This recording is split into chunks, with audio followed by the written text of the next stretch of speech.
What's your thoughts on that? My heart says Stormers, but my head says Glasgow. But that's shameful.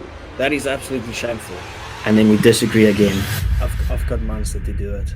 I think I disagree with you a little bit there. How on earth?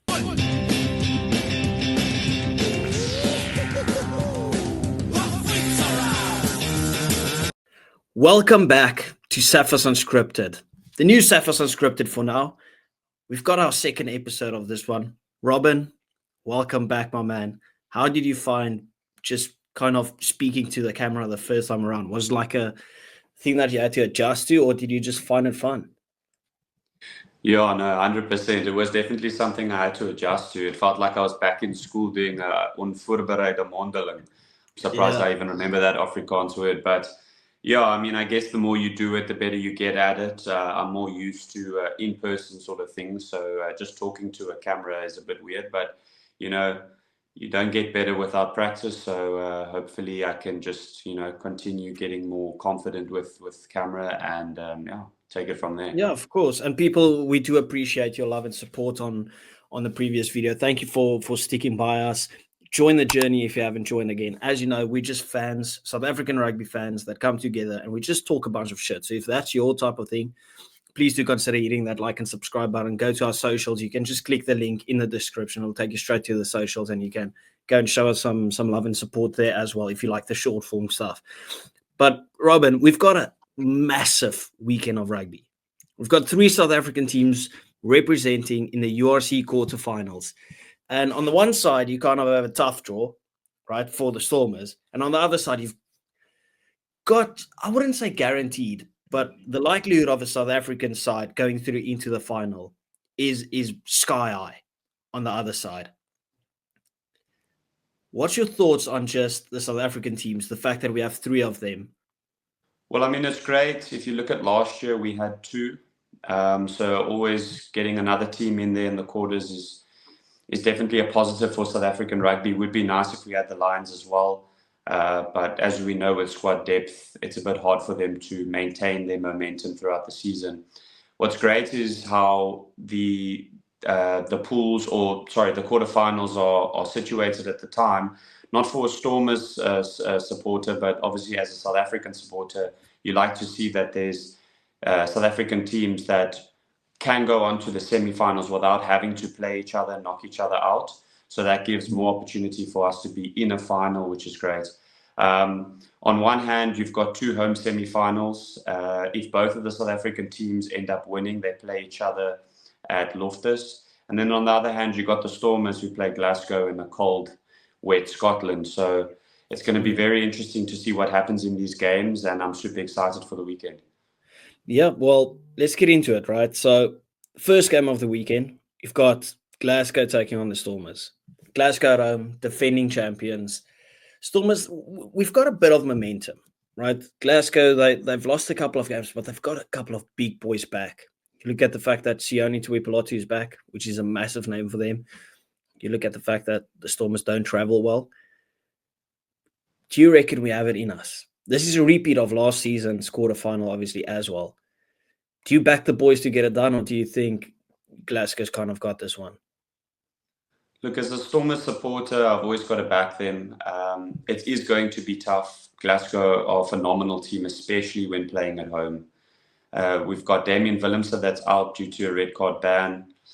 So that's definitely going to hit us. It's going to be interesting to see what they do with Mani and Sasha. Who's going to play 10? Who's going to play 12? Are we going to see Sasha or Mani at fullback perhaps? Is Warwick Gallant going to slot in there? Also, what I'd like to see that I've noticed lately or recently in a couple of games is Salman Murat. I've been a big critic of his in the past.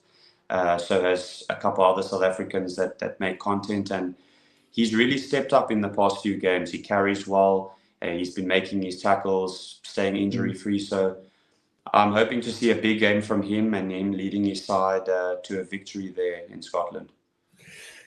Yeah, on form, our boys have got the momentum. You look at our last couple of performances, but the fact of the matter is it's been all of them has been at home, right? But we've got Nettling Fouchier back now. I've been liking the way that Dweba's played this season. Salman Murat has been great. You look at Ruben van Heerden, who's been sensational all season. Paul de Villiers has just come through, right? After we've been screaming for him to play games for the Stormers. He's been sensational playing the game. Evan Roos, he'll have a point to prove. I mean, I saw the quote today literally on Twitter where he said, listen, he's just going to keep on his great form and he'll be sure that a Springbok knock will come sooner rather than later, which is absolutely brilliant. Sasha Feinberg and Ngomazulu in that 10 jersey has been running the show. I mean, he's our generational talent. Dan Dupe, inside centre, most likely with, I'm guessing we'll probably go with Similani at outside centre. I don't know what your thoughts on that one, seeing that Damian Willems is out, which is a massive loss, by the way. And if you look at this past weekend's yellow cards in that final at the Champions Cup with Bordeaux and Northampton Saints, how on earth has Damian Willems got a red for that? It is utterly crazy to me. Like the inconsistency of it, whatever. Wings, Zas, Hartenberg. I wouldn't even mind seeing Ben Loader there. I think he's been brilliant for us since he signed last season.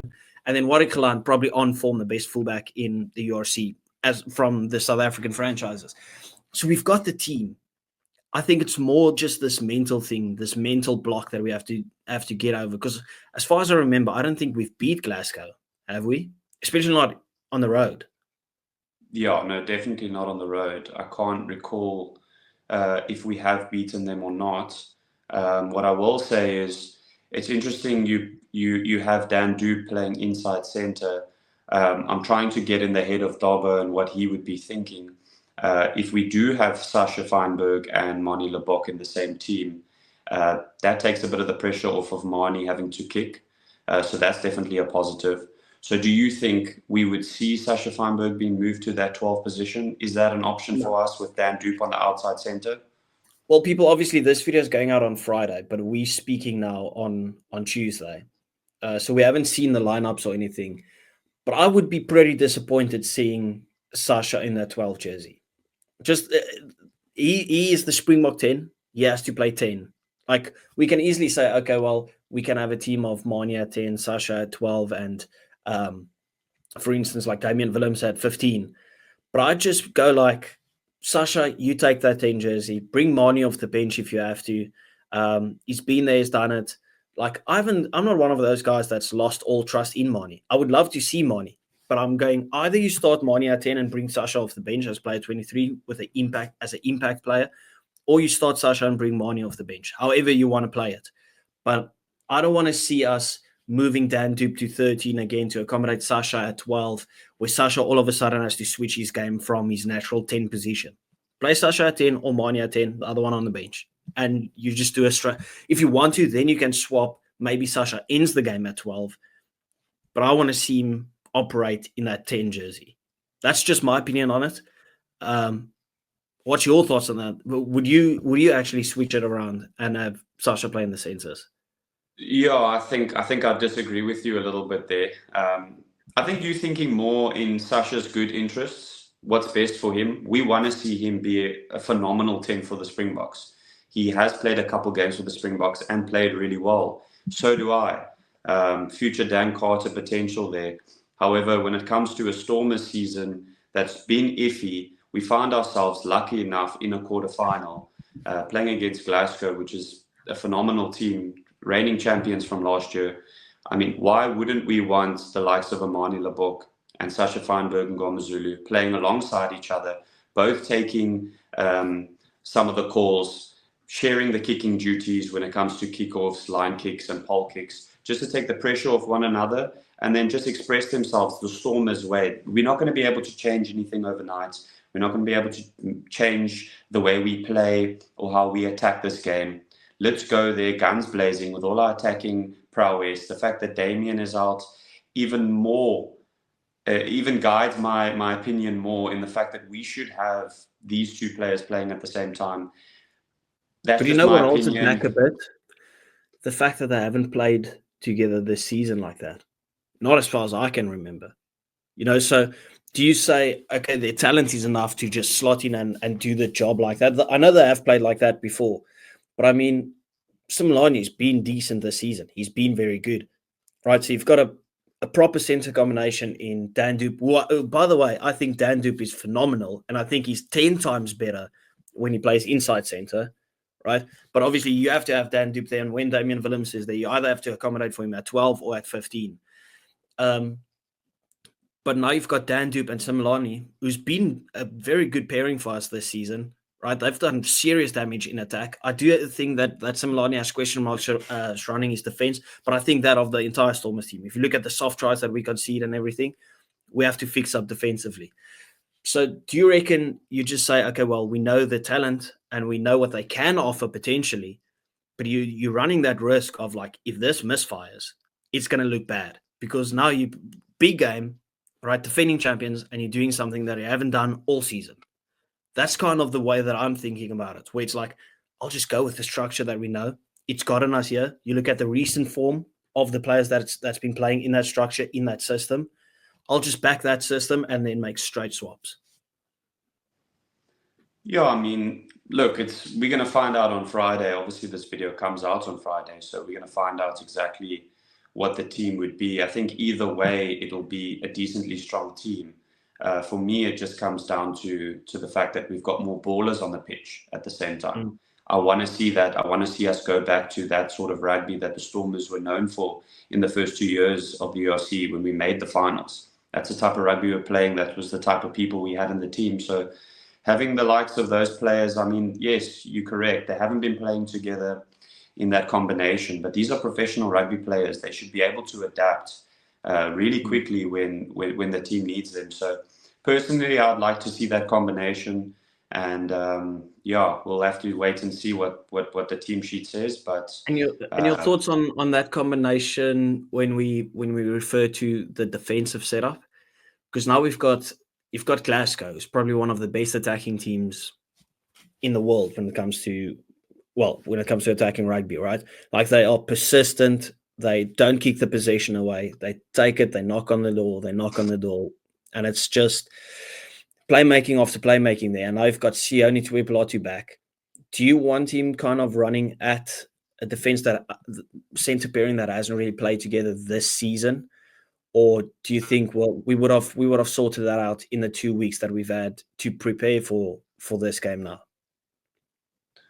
Well, I think with the likes of Sione Tuipolatu, he's a strong runner. There's very few people that can actually stop him without him gaining a few meters on his feet. So whether it's Dan Dupe on inside centre or Sasha Feinberg, I don't think there's going to be much difference on defense. I think it's going to boil down, in this game, it's going to boil down to who can outscore who. Both very well-rounded attacking teams. So for me, I would focus more on our attacking game.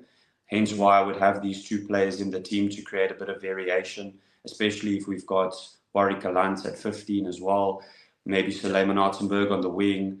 You know, that is some flair. So if we can outscore this GLASGOW team, I think that's how we win. I'm not too worried about the defensive sort of things when it comes to that center pairing or that fly-off center channel in which they will be running. I think Sasha is physically enough to handle himself there. You know where I actually think we might get the upper hand in this game? I don't know how much you watched about from that Leinster versus GLASGOW game in the Champions Cup, but you saw what Leinster did. They just broke GLASGOW down physically. It was just a mature international performance. That I've said this all season, that Leinster's just looked like an international team. And if you look at the way that the Stormers, we don't even have the biggest names necessarily when it comes to like scrum time and those type of things, but yet we've matched up with everyone brilliantly except for the Bulls. I think if we can utilize those wet conditions, put the ball behind them, just scrum, maul, make it a bit ugly, I think we can play the uglier rugby and actually win the game. Because if this is going to be a clean and structured game and the ball goes wide and then comes in and those type of things, GLASGOW might beat us, right? Because that is their game. They are brilliant at it. That's why they're defending champions. But I just think if you make this game tight, a bit ugly, force them to be physical, I think we just got the upper hand when it comes to the physical battle. I would love some ugly tries from us because I just want to get through them. That is the main thing for me. And I think if we get a victory on the road, right, That would be absolutely massive for our confidence. And then we'll be hungry for Leinster, because Leinster put, what, 50 on us the previous time that we met with all of our injuries. So these guys, they'll be ready for Leinster because they want revenge on that one. But it does scare me, this Glasgow team, because they are so clinical and so has got this quality. I just think go physical. That's be all end all. Just be physical all the way through. Are you kind of on the same wavelength with that one? Yeah, same thing. Physical. If we can be physical and just in their faces, we can hopefully disrupt their momentum. I think they play a lot more cleaner rugby than what we do. Like we mentioned before, we've got a lot cleaner. a lot cleaner. But like we mentioned before, the Stormers have their style of rugby, and it's worked for them. Yes, this year hasn't been that positive year that we wanted. But if we can make this game messy, if we can be physical, like you said, if the likes of Salman Murat, Ivan Roos, these guys are really pushing their weight and carrying the team forward from that forward dominance perspective, we can make this game a bit scrappy, and then we've got the outside backs to just finish it off. Whether the tries are ugly or not, we've got the capabilities to really score some tries this weekend. So what's your official prediction? Are you backing the boys, or do you think Glasgow's got this one in the bag? I'm a Stormer by heart. My heart says Stormers, but my head says Glasgow. And maybe a lot of people aren't going to like this. Maybe casual, you're not going to like this, but I'm going for Glasgow in that game. Oh, I would hate it. Like, we fought back so well. I don't want to fall out on a repeat of last season. That would be horrible. So I'm going with the Stormers. Ugly victory. Ugly, right? Casual bias rugby. So I'll always back my boys. I'm going with the Stormers victory by 4 points. Just kind of sneaking over the line. It is what it is, right? People won't necessarily agree, especially if you're from the Northern Hemisphere. If you look at the record, if you look at the best player in the world not being able to play in Damian Willemse, that's fine. But I'm backing the boys by 4 points. Now we're moving to Loftus. We've got the Bulls versus Edinburgh. We spoke about it in the previous episode, where it's like the Bulls, at the moment, they're the team to beat, from South Africa at least. They've got all the momentum. They're playing some serious rugby. But Edinburgh, on the other hand, they've picked up their game. If you look at the final 2 victories, both have been massive victories for them to get into this playoff spot. They're always there and thereabout, and they're a team that you never write off. Do you reckon they could pull off an upset at Loftus, or do you think it's just asking a bit too much? Well, some people, especially from the Irish region, will say they're playing at altitude RFC or altitude stadium, whatever they want to call it. And we know that does play a role, but last year They've we lost saw enough games this season to kind of get rid of that name. Yeah, and maybe they did it on purpose. Maybe this was Jack White's plan all along. Just give people a sense of belief that, when you come to Loftus, you can breathe properly. But I don't think that is the case. I definitely think altitude has a place at Loftus. And, if a team's going to come over thinking that, then they're probably not going to come away with the win. If Edinburgh can stick to their guns, maybe they can cause an upset. We've seen last year in the final with Glasgow and the Bulls, that massive upset in altitude. So any team can do it on the day. Edinburgh looking good in their past few games. So, anything can happen, but I'm backing the Bulls on this one. They're firing on all cylinders. They've got some quality players, and they look the most well-rounded team in South Africa at this point. Yeah, and you're looking at this Bulls team, as I just mentioned, they've got all the momentum. It is their season now, right? At some point, you have to draw the line and say the expectation has to be we are winning the title. They've gone final, semi-final, final, right? Something like that. Edinburgh, they are sitting with this situation where they're losing 12 players next season. And it's big players, right? Like Jamie Ritchie, Ali Price, those type of guys. So they'll obviously want to send or give their guys or their country, their club team a proper send-off. but I just can't see how you go to the Bulls at the moment. You're looking at the forward pack that they have with Jan-Hendrik Wessels. You look at Volkelo, who's probably the two best scrummagers in South Africa at the moment with the way that they're playing. On form, I mean, Volkelo has just been nominated for URC Player of the Season from South Africa. You've got Cameron Hanekom, who is absolutely unstoppable. Ruan Orkia, I mean, he was great. He deserved his Springbok call-up. But since he's got his Springbok call-up, he's just gone levels above. He's been absolutely sensational. You look at the youngsters that they've got there. Marcel Kutsia is back in a Springbok talking point, if you could say it like that, in that call-up selection. He's been sensational. Then Embrose Papier, he's been brilliant. David Creel. I mean, I don't even need to go through the entire team. Like, these guys have put their hand up all season. And at some point, you have to hold them to the standards where it's like, we're not going to lose to Edinburgh. And they're going to play against Munster. And I'll have to say the same thing because they beat Munster in Munster. So why can't you beat them at Loftus? So I'm going to back the Bulls just because that has to be the expectation. Like, Edinburgh's a good team, but there's levels to it at the moment if you look at the way that both of these teams approach this entire season. So I'm not writing off Edinburgh, but I'm just saying Bulls have to do it. Like, there's no question about it. That's just my point, my 2 cents on it. So I'll back the Bulls, and I'm going to back them pretty comfortably. I think this might be a statement victory.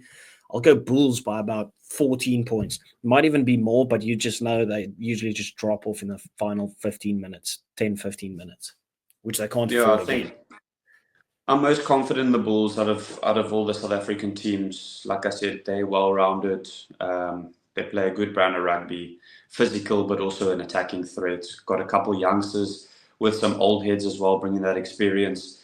The Bulls have everything to lose here. They should win comfortably. I'm going Bulls by 10. Yeah. Leinster Scarlets, I don't think there's too much to talk about this one.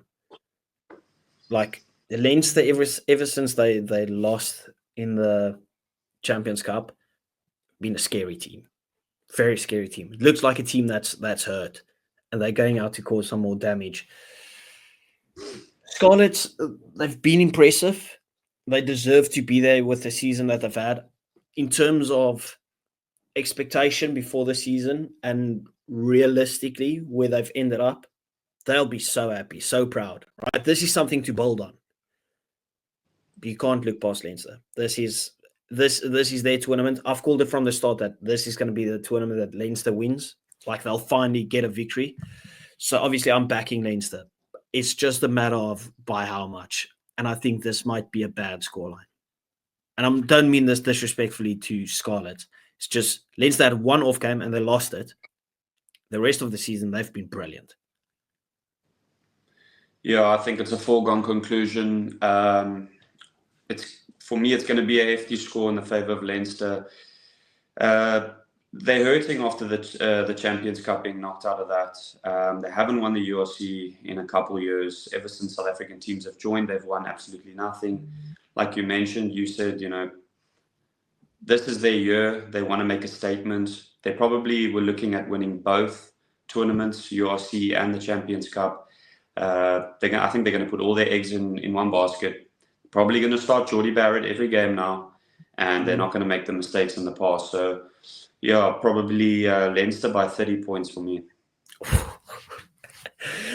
Oh my goodness! I reckon we'll see this thing where, like, Scarlets fight for about 25 minutes and then just run out of fuel. The Leinster system is the thing that's impressed me the most this season. The maturity and stuff.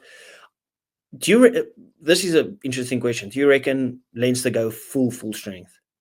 Or do you reckon they maybe have slight rotations so that they can focus the next 2 weeks on semis and the final? Possible slight rotations. The question would be which rotations. It could be in the centres. They could be rotating their front row. It's hard to say. So what I would predict is some slight rotations, not an entire change of the team. Obviously, it's still an important team.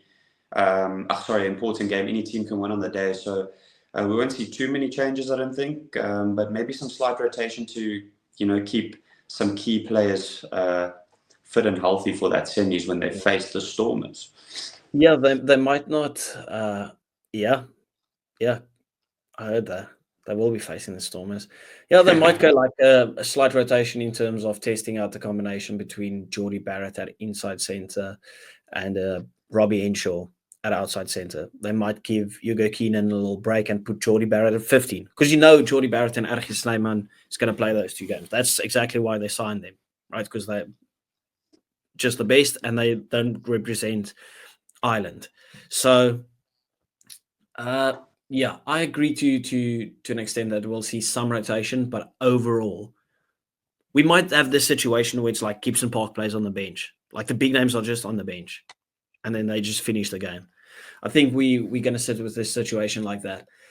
But anyway, let's move to the final game of the weekend. And this is a blockbuster one, right? The first game and the last game of the weekend, these are crazy ones. You got the Sharks taking on Munster at the Shark Tank. And I'm sitting in 2 minds with this one, where it's like you've got Munster that loves traveling to South Africa. And on recent form, I'll actually back Munster to get it done. You just know you never write them off. They can finish 8th and they can still be considered one of the favorites to win this thing. When it comes to the playoffs, business end, they just know how to get it done. And on the other hand, I'm like, well, the Sharks haven't been impressive at all. Right? They've kind of played like the Springboks, where it's like they get the job done, but is it the most pretty performance? No, not necessarily. But then we could have this situation where it's like the Challenge Cup, where these guys, they all try and stand out, right? But when it actually comes, when push comes to shove in the business end, they'll just put out an all-time final performance because they know the grunt work, the dirty work needs to be done. And I can't decide which way I'm going, because if that's the situation, then I'm definitely backing the Sharks, right? If they pull out the Sharks that actually played against Gloucester in the Challenge Cup final last season, I'm backing the Sharks. Right? They've even added names to that. But if it's the recent Sharks that we've seen, I cannot see any way that the Sharks win this game, even if it's at the Shark Tank. Yeah, I'm sort of on the fence with this game. I'll tell you why. The Sharks have left majority of people, that watch rugby with a close eye. They've left a lot of questions open because they contain a lot of Springboks. Let's not fool each other. They've got a quality team on paper, but they haven't been performing to the standard that you would assume, a Sharks or Springboks stacked Sharks team would perform at. But that also makes it exciting. Because now we go into this game with expectations of, we might just get, a boring game from the Sharks, and they're not going to gel as well, or they're not going to play how you would think they would need to play. This is going to be a fiery game, by the way. There will be a couple of argy-bargy moments. Yeah, there should definitely be some argy-bargy, and but like I said, they're leaving those questions open, and that's what excites me. I'm the most confused about what I think the outcome could be. The Sharks, they're not this formidable team that plays really well at home either. Let's not kid ourselves on that. So you can literally just base that on the Scarlets versus the Sharks performance. Yeah, exactly. So it's definitely a tough one to call. I think out of all the quarterfinals, this one is the toughest to call. Leinster's like a foregone conclusion. You've got the Bulls where they favourites because of altitude, home advantage, and they've got this momentum. Then you've got the Stormers that are away, where it's like, anything can happen, but Glasgow are a strong team playing at home.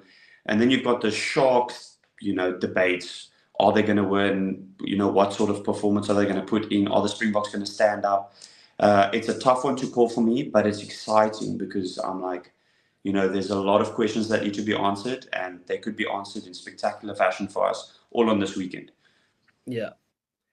So are you backing? I'm going to go with the Sharks. I'm going to go with the Sharks, but a narrow win. Narrow win. 3 points. I've got Munster to do it. Okay. So that just makes that game so interesting if the Bulls go through. Munster versus the Bulls rematch that we had a couple of weeks ago. So we've disagreed on 2 games.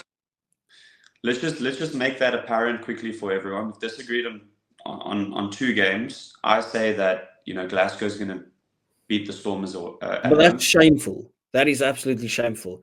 That's just I'll me. kick you off the pot again. Okay. All I'm saying is we've laid out what we think in terms of the outcomes. Whoever's wrong, in these 2 games, buys the other one a beer the next time we braai or something. Yeah, we'll do that. Deal? Yeah, of course. I drink love brandy, by the way. I absolutely love free dop, but I don't make a lot of money, so I'll be pretty fine. Can't wait for that Monday podcast. Yeah, I've just got Munster sneaking over the line. If I think recent form carries a bit more weight. Like if the Sharks were wearing green and gold, and it was Rusty being the coach, this would be easy. It would have been a lot easier. Yeah, but it's not the case. They're wearing the Sharks black kit, and that's it. They've not been on great form. They've got the results, but it's not been the most hefty opponents. And when it comes to this, where Munster, they're against all odds, and Munster loves being against all odds. I mean, you look at the final that Munster had to come and play out here in Cape Town. I don't think anyone gave them a sniff. You saw videos of even Joseph Dweba celebrating, right? Because they knocked out Leinster, and we were like, okay, well, we're playing Leinster instead of playing Munster. And then we got absolutely embarrassed. So this Munster team just scares me when it comes to this point. But that wraps it up, people. So we disagree on Glasgow Stormers. I've got Stormers. He's got Glasgow. We both agree that the Bulls are going through, Leinster are going through, and then we disagree again on the Sharks and Munster. Let us know what you guys think about it. Thank you very much for joining once again, and we will see you on Monday with a review of what happened this weekend. Please remember to hit that like and subscribe button. Goodbye.